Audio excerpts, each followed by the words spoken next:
ओम नमो भगवती वासुदेवाय। प्रेम से बोले भगवान विष्णु माता लक्ष्मी की जय। भक्तों, आप सभी का हमारे चैनल दिव्य कथा में बहुत बहुत स्वागत है। भक्तों, आज आप सुनेंगे आषाढ़ माह में श्रीमद् भागवत गीता के महात्म्य की कथा, अध्याय 4, 5 और 6। तो कथाओं को आप पूरा सुने, आपको परम पुण्य की प्राप्ति होगी। भगवान विष्णु कहते हैं कि जो भी इन कथाओं का श्रवण करता है वह पापों से मुक्त होकर बैकुंठ धाम में जाता है। तो इसीलिए भक्तों, परम पुण्य की प्राप्ति के लिए और भगवान श्री हरि कृपा के लिए आप इस कथा का अंत तक श्रवण करें। तो प्रेम से बोले भगवान विष्णु माता लक्ष्मी की जय। श्री भगवान कहते हैं, प्रिय, अब मैं चौथे अध्याय का महात्म्य बतलाता हूँ, सुनो। गंगा के तट पर वाराणसी नाम की एक पुरी है। वहाँ विश्वनाथ जी के मंदिर में भरत नाम के एक योगनिष्ठ महात्मा रहते थे, जो प्रतिदिन आत्मचिंतन में तत्पर हो आदर पूर्वक गीता के चतुर्थ अध्याय का पाठ किया करते थे। उनके अभ्यास से उनका मन निर्मल हो गया था। वे सर्दी गर्मी आदि द्वंद्वों से कभी व्यथित नहीं होते थे। एक समय की बात है, वे तपोधन नगर की सीमा में स्थित देवताओं का दर्शन करने की इच्छा से भ्रमण करते हुए नगर से बाहर निकल गए। वहाँ बेर के 2 वृक्ष थे, उन्हीं के जड़ में वे विश्राम करने लगे। एक वृक्ष की जड़ में उन्होंने अपना मस्तक रखा था और दूसरे वृक्ष के मूल में उनका पैर टिका हुआ था। थोड़ी देर बाद जब वे तपस्वी चले गए, तब बेर के वे दोनों वृक्ष 5-6 दिनों के भीतर ही सूख गए। उनमें पत्ते और डालियां भी नहीं रह गई। तत्पश्चात वे दोनों वृक्ष कहीं ब्राह्मण के पवित्र गृह में 2 कन्याओं के रूप में उत्पन्न हुए। वे दोनों कन्याएं जब बढ़कर 7 वर्ष की हो गईं, तब एक दिन उन्होंने दूर देशों में घूमकर आए हुए भरत मुनि को देखा। उन्हें देखते हुए दोनों उनके चरणों में गिर पड़े और मीठी बाड़ी में बोली, मुनि, आपकी ही कृपा से हम दोनों का उद्धार हुआ है। हमने बेर की योनि त्याग कर मानव शरीर प्राप्त किया है। उनके इस प्रकार कहने पर मुनि को बड़ा विस्मय हुआ। उन्होंने पूछा, पुत्रियों, मैंने कब और किस साधन से तुम्हें मुक्त किया था? साथ यह भी बताओ कि तुम्हारे बेर होने का क्या कारण था, क्योंकि इस विषय में मुझे कुछ भी ज्ञान नहीं है। तब वे कन्याएं पहले उन्हें अपने बेर हो जाने का कारण बतलाती हुई बोली, मुनि, गोदावरी नदी के तट पर छिन्न पाप नाम का एक उत्तम तीर्थ है, जो मनुष्यों को पुण्य प्रदान करने वाला है। वह पावनता की चरम सीमा पर पहुंचा हुआ है। उस तीर्थ में सत्य तपा नामक एक तपस्वी बड़ी कठोर तपस्या कर रहे हैं। वे ग्रीष्म ऋतु में प्रज्वलित अग्नियों के बीच में बैठे हैं। बारिश के समय में जल की धाराओं से उनके सिर के बाल सदा भीगे रहते तथा जाड़े के समय में जल में निवास करने के कारण उनके शरीर में हमेशा रोंगटे खड़े रहते। वे बाहर भीतर से सदा शुद्ध रहते, समय पर तपस्या करते तथा मन और इंद्रियों को संयम में रखते हुए परम शांति प्राप्त करके आत्मा में ही रमण करते थे। वे अपनी विद्वता के द्वारा जैसा व्याख्यान करते थे, उसे सुनने के लिए साक्षात ब्रह्मा जी भी प्रतिदिन उनके पास उपस्थित होते और प्रश्न करते थे। ब्रह्मा जी के साथ उनका संकोच नहीं रह गया था, अतः उनके आने पर भी वे सदा तपस्या में मग्न रहते थे। परमात्मा के ध्यान में निरंतर संलग्न रहने के कारण उनकी तपस्या सदा बढ़ती रहती थी। सत्य तपा को जीवन मुक्त के समान मानकर इंद्र को अपने समृद्धशाली पद के संबंध में कुछ भय हुआ। तब उन्होंने उनकी तपस्या से सैकड़ों विघ्न डालने वाले आरंभ किए। अप्सराओं के समुदाय से हम दोनों को बुलाकर इंद्र ने इस प्रकार आदेश दिया, तुम दोनों उस तपस्वी की तपस्या में विघ्न डालो, जो मुझे इंद्र पद से हटाकर स्वयं स्वर्ग का राज भोगना चाहता है। इंद्र का यह आदेश पाकर हम दोनों उनके सामने से चलकर गोदावरी के तीर पर, जहाँ वे मुनि तपस्या करते थे, आए। वहाँ मंद और गंभीर स्वर से बजते हुए मृदंग तथा मधुर वेणुनाद के साथ हम दोनों ने अन्य अप्सराओं सहित मधुर स्वर में गाना आरंभ किया। इतना ही नहीं, उन योगी महात्मा को वश में करने के लिए हम लोग स्वर, ताल और लय के साथ नृत्य भी करने लगे। बीच बीच में जरा जरा सा अंचल खिसकने पर उन्हें हमारी छाती भी दिख जाती थी। हम दोनों की उन्मत्त गति काम भाव का जगाने वाली थी। किंतु उसने उन निर्विकार चित्त वाले महात्मा के मन में क्रोध का संचार कर दिया। तब उन्होंने हाथ से जल छोड़कर हमें क्रोधपूर्वक श्राप दिया, अरे तुम दोनों गंगा जी के तट पर बेर के वृक्ष हो जाओ। यह सुनकर हम लोगों ने बड़ी विनय के साथ कहा, महात्मन, हम दोनों पराधीन हैं, अतः हमारे द्वारा जो दुष्कर्म बन गया है उसे आप क्षमा करें।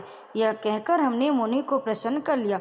तब उन पवित्र चित्त वाले मुनि ने हमारे श्राप उद्धार की अवधि निश्चित करते हुए कहा, भरत मुनि के आने तक ही तुम पर यह श्राप लागू होगा। उसके बाद तुम लोगों का मृत्यु लोक में जन्म होगा और पूर्व जन्म की स्मृति बनी रहेगी। मुनि, जिस समय हम दोनों बेर वृक्ष के रूप में खड़ी थी, उस समय हमारे समीप आकर आपने गीता के 4 अध्याय का जप करते हुए हमारा उद्धार किया था, अतः हम आपको प्रणाम करते हैं। आपने केवल श्राप से ही नहीं, इस भयानक संसार से भी गीता के 4 अध्याय के पाठ द्वारा हमें मुक्त कर दिया। श्री भगवान कहते हैं, उन दोनों के इस प्रकार कहने पर मुनि बहुत ही प्रसन्न हुए और उनसे पूजित हो विदा लेकर जैसे आए थे वैसे ही चले गए, तथा वे कन्याएं भी बड़े आदर के साथ प्रतिदिन गीता के 4 अध्याय का पाठ करने लगी, जिससे उनका उद्धार हो गया। जय श्री हरि। भक्तों, अब आइए सुनते हैं श्रीमद् भागवत गीता महात्म्य की कथा का अध्याय 5। श्री भगवान कहते हैं, हे देवी, अब सब लोगों द्वारा सम्मानित 5वें अध्याय का महात्म्य संक्षेप में बतलाता हूँ, सावधान होकर सुनो। मद्र देश में पुरु कुत्सपुर नामक एक नगर है। उसमें पिंगल नामक एक ब्राह्मण रहता था। वह वेद पाठी ब्राह्मणों के विख्यात वंश में, जो सर्वदा निष्कलंक था, उत्पन्न हुआ था, किंतु अपने कुल के लिए उचित वेद शास्त्रों के स्वाध्याय को छोड़कर ढोल बजाते हुए उसने नाच गान में मन लगाया। नृत्य, गीत और बाजा बजाने की कला में परिश्रम करके पिंगल ने बड़ी प्रसिद्धि प्राप्त कर ली और उसी से उसका राजभवन में भी प्रवेश हो गया। वह राजा के साथ रहने लगा। स्त्रियों के सिवा और कहीं उसका मन नहीं लगता था। धीरे धीरे अभिमान बढ़ जाने से उच्च श्रृंखल होकर वह एकांत में राजा से दूसरों के दोष बतलाने लगा। पिंगल की एक स्त्री थी जिसका नाम था अरुणा। वह नीच कुल में उत्पन्न हुई थी और कामी पुरुषों के साथ विहार करने की इच्छा से सदा उन्हीं की खोज में घूमा करती थी। उसने पति को अपने मार्ग का कंटक समझकर एक दिन आधी रात में घर के भीतर ही उसका सिर काट कर मार डाला और उसकी लाश को जमीन में गाड़ दिया। इस प्रकार प्राणों से वियुक्त होने पर वह यमलोक पहुंचा और भीषण नरकों का उपभोग करके निर्जन वन में गिद्ध हुआ। अरुणा भी भकंदर रोग से अपने सुंदर शरीर को त्याग कर घोर नरक भोगने के पश्चात उसी वन में सूखी हुई। एक दिन वह दाना चुगने की इच्छा से इधर उधर फुदक रही थी। इतने में ही उस गिद्ध ने पूर्वजन्म के बैर का स्मरण करके उसे अपने तीखे नखों से फाड़ डाला। सूखी घायल होकर पानी से भरी हुई मनुष्य की खोपड़ी में गिरी। गिद्ध पुनः उसकी ओर झपटा। इतने में ही जाल फैलाने वाले बहेलिये ने उसे भी बाणों का निशाना बनाया। उसके पूर्वजन्म की पत्नी सुकी उस खोपड़ी के जल में डूबकर प्राण त्याग चुकी थी। फिर वह क्रूर पक्षी भी उसी में गिर कर डूब गया। यमराज के दूत उन दोनों को यमलोक में ले गए। वहाँ अपने पूर्वकृत पाप कर्म को याद करके दोनों ही भयभीत हो रहे थे। तदंतर यमराज ने जब उनके घृणित कर्मों पर दृष्टिपात किया तब उन्हें मालूम हुआ कि मृत्यु के समय अकस्मात खोपड़ी के जल में स्नान करने से इन दोनों का पाप नष्ट हो गया। तब उन्होंने उन दोनों को मनोवांछित लोक में जाने की आज्ञा दी। यह सुनकर अपने पाप को याद करते हुए वे दोनों बड़े विस्मय में पड़े और पास जाकर धर्मराज के चरणों में प्रणाम करके पूछने लगे, भगवान, हम दोनों ने पूर्व जन्म में अत्यंत घृणित पाप का संचय किया, फिर हमें मनोवांछित लोकों में भेजने का क्या कारण है? यमराज ने कहा, गंगा के किनारे वट नामक एक उत्तम ब्रह्मज्ञानी रहते थे। वे एकांतवासी, ममता रहित, शांत, विरक्त और किसी से भी द्वेष न रखने वाले थे। प्रतिदिन गीता के 5वें अध्याय का जप करना उनका सदा नियम था। 5वें अध्याय को श्रवण कर लेने पर महापापी पुरुष भी सनातन ब्रह्मा का ज्ञान प्राप्त कर लेता है। उसी पुण्य के प्रभाव से शुद्ध चित्त होकर उन्होंने अपने शरीर का परित्याग किया था। गीता के पाठ से जिनका शरीर निर्मल हो गया था, जो आत्मज्ञान प्राप्त कर चुके थे, उन्हीं महात्मा की खोपड़ी का जल पाकर तुम दोनों पवित्र हो गए हो। अतः अब तुम दोनों मनोवांछित लोकों को जाओ, क्योंकि गीता के 5वें अध्याय के महात्म्य से तुम दोनों शुद्ध हो गए हो। श्री महादेव जी कहते हैं, सबके प्रति समान भाव रखने वाले धर्मराज के द्वारा इस प्रकार समझाए जाने पर दोनों बहुत प्रसन्न हुए और विमान पर बैठकर वैकुंठ धाम को चले गए। जय श्री हरि। भक्तों, अब आइए सुनते हैं श्रीमद् भागवत गीता के महात्म्य की कथा। अध्याय 6। महादेव जी कहते हैं, सुमुखी, अब मैं 6ठे अध्याय का महात्म्य बतलाता हूँ, जिसे सुनने वाले मनुष्यों के लिए मुक्ति आसान हो जाती है। गोदावरी नदी के तट पर प्रतिष्ठानपुर पैठत नामक एक विशाल नगर है, जहाँ मैं पिपलेश के नाम से विख्यात होकर रहता हूँ। उस नगर में जनश्रुति नामक एक राजा रहते थे, जो भूमंडल की प्रजा को अत्यंत प्रिय थे। उनका प्रताप मार्तंड मंडल के प्रचंड तेज के समान जान पड़ता था। प्रतिदिन होने वाले उनके यज्ञ के धुएं से नंदवन के कल्प वृक्ष इस प्रकार काले पड़ गए थे, मानो राजा की असाधारण दानशीलता देखकर वे लज्जित हो गए हों। उनके यज्ञ में प्राप्त पुरोडास के रसास्वादन में सदा आसक्त होने के कारण देवता लोग कभी प्रतिष्ठानपुर को छोड़कर बाहर नहीं जाते थे। उनके दान के समय छोड़े हुए जल की धारा प्रताप रूपी तेज और यज्ञ के धुओं में पुष्ट होकर मेघ ठीक समय पर वर्षा करते थे। उस राजा के शासन काल में खेती में होने वाले 6 प्रकार के उपद्रवों के लिए कहीं थोड़ा भी स्थान नहीं था और अच्छी नीतियों का सर्वत्र प्रसार होता था। वे बावड़ी, कुएं और पोखरें खुदवाने के बहाने मानो प्रतिदिन पृथ्वी के भीतर ही निधियों का अवलोकन करते थे। एक समय राजा के दान, तप, यज्ञ और प्रजा पालन से संतुष्ट होकर स्वर्ग के देवता उन्हें वर देने के लिए आए।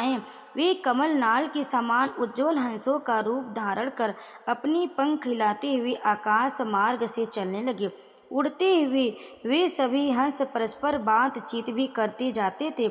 उनमें से भद्राश्व आदि 2-3 हंस वेग से उड़कर आगे निकल गए।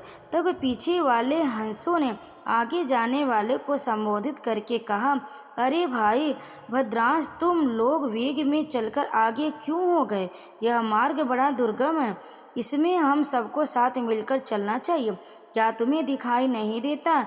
यह सामने पुण्य मूर्ति महाराज जानश्रुति का तेज पुंज अत्यंत स्पष्ट रूप से प्रकाशमान हो रहा है। उस तेज से भस्म होने की आशंका है, अतः सावधान होकर चलना चाहिए। पीछे वाले हंसों के यह वचन सुनकर आगे वाले हंस हंस पड़े और उच्च स्वर से उनकी बातों की अवहेलना करते हुए बोले, अरे भाई, क्या इस राजा जानश्रुति का तेज ब्रह्मवादी महात्मा रैक्व के तेज से भी अधिक तीव्र है? हंसों की यह बातें सुनकर राजा जानश्रुति अपने ऊंचे महल की छत से उतर गए और सुखपूर्वक आसन पर विराजमान हो अपने सारथी को बुलाकर बोले, जाओ महात्मा रैक्व को यहाँ ले आओ। राजा का यह अमृत के समान वचन सुनकर मह नामक सारथी प्रसन्नता प्रकट करता हुआ नगर से बाहर निकला।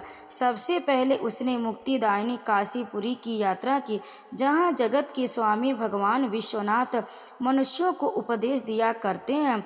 उसके बाद वह गया क्षेत्र में पहुंचा, जहाँ प्रफुल्ल नेत्रों वाले भगवान गदाधर संपूर्ण लोकों का उद्धार करने के लिए निवास करते।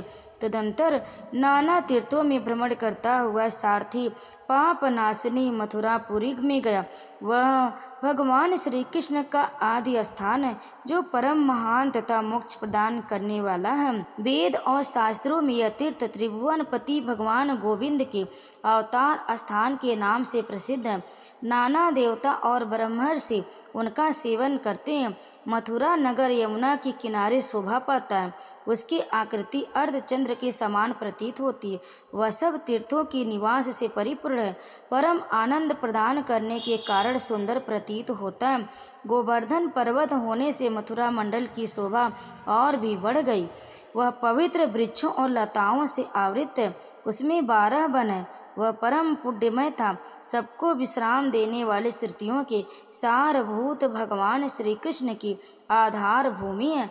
तत्पश्चात मथुरा से पश्चिम और उत्तर दिशा की ओर बहुत दूर तक जाने पर सारथी को कश्मीर नामक नगर दिखाई दिया, जहाँ शंख के समान उज्ज्वल गगनचुंबी महलों की पंक्तियाँ भगवान शंकर की अट्टहास की शोभा पाती हैं, जहाँ ब्राह्मणों के शास्त्रीय आलाप सुनकर मूक मनुष्य भी सुंदर बाणी और पदों का उच्चारण करते हुए देवता के समान हो जाते, जहाँ निरंतर होने वाले यज्ञ धूम से व्याप्त होने के कारण आकाश मंडल मेघों से धुलते रहने पर भी अपनी कालिमा नहीं छोड़ते, जहाँ उपाध्याय के पास आकर छात्र जन्मकालीन अभ्यास से ही संपूर्ण कलाएं स्वतः पढ़ लेते हैं, तथा जहाँ मणिकेश्वर नाम से प्रसिद्ध भगवान चंद्रशेखर देहधारियों को वरदान देने के लिए नित्य निवास करते हैं।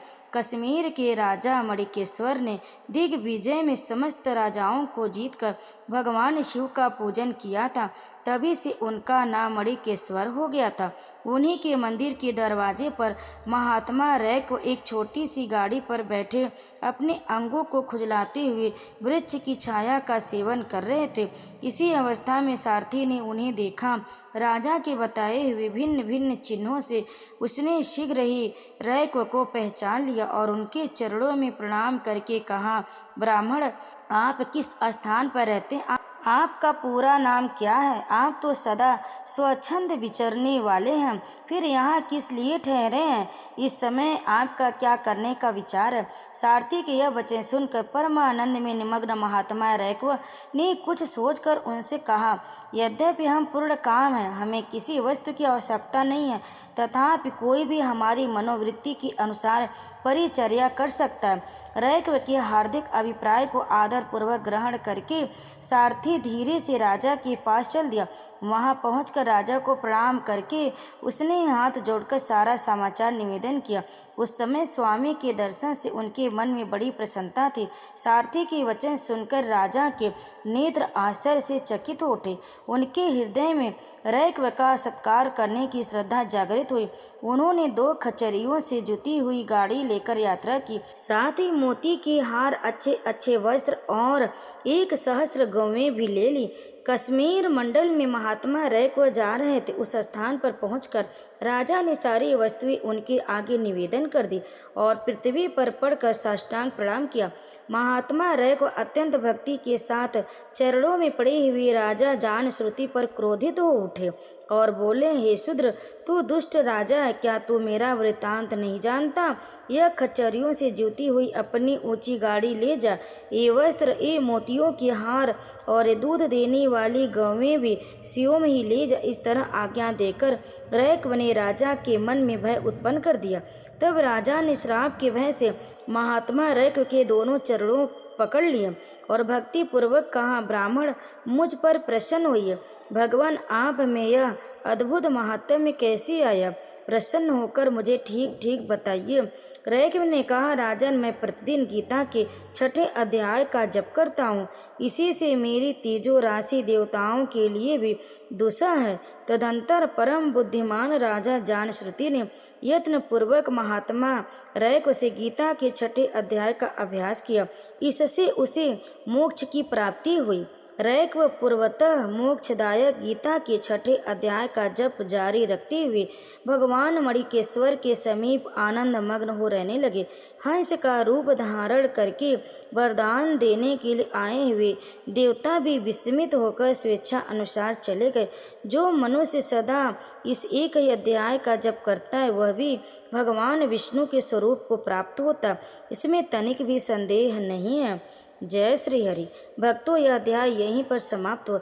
इस अध्याय को अंत तक श्रवण करने के लिए आप सभी भक्तों का बहुत बहुत धन्यवाद। अगर आपको यह अध्याय पसंद आया, वीडियो अच्छी लगी तो वीडियो को लाइक ज़रूर कर दें। वीडियो को अधिक से अधिक शेयर ज़रूर करें अपने परिवारजनों में, मित्रजनों में, ताकि सभी लोग इन कथाओं का श्रवण करें और पुण्य की भागी बने। भक्तों, नित्य प्रति आप हमारे चैनल पर श्रीमद् भागवत गीता के महात्म्य का श्रवण करने के लिए हमारे चैनल को सब्सक्राइब करके ज़रूर रखें। बेल आइकन को प्रेस करें ताकि जब भी हम वीडियो अपलोड करें तो सबसे पहले आपके पास पहुँचे। और कथाओं का श्रवण करते करते कमेंट में जय श्री हरि जरूर लिखें। आप सभी भक्तों पर लक्ष्मी नारायण कृपा सदैव बनी रहे। तो प्रेम से बोलिए शिव पार्वती की जय, लक्ष्मी नारायण की जय। कथा में अंत तक बने रहने के लिए आप सभी भक्तों का बहुत बहुत धन्यवाद।